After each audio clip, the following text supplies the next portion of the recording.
حضور پاک صلی اللہ علیہ وآلہ وسلم نے فرمایا ہے کہ جھوٹے گواہ کے قدم ہٹنے بھی نہ پائیں گے کہ اللہ تعالیٰ اس کے لیے جہنم واجب کر دے گا۔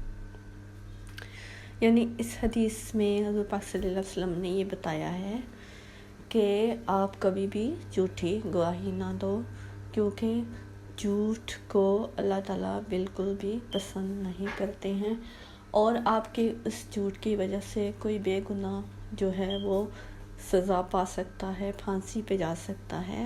اس لیے کبھی بھی جھوٹی گواہی نہ ہو دو۔ اگر آپ ایسا کریں گے تو پھر آپ جہنم میں اپنے لیے ٹھکانہ بنا لیں گے۔ تو آپ جو ہے اس سے بچنے کی کوشش کریں۔ تو آپ چلیے چلتے ہیں وظیفے کی طرف کہ آپ نے کیا کرنا ہے۔ حضور پاک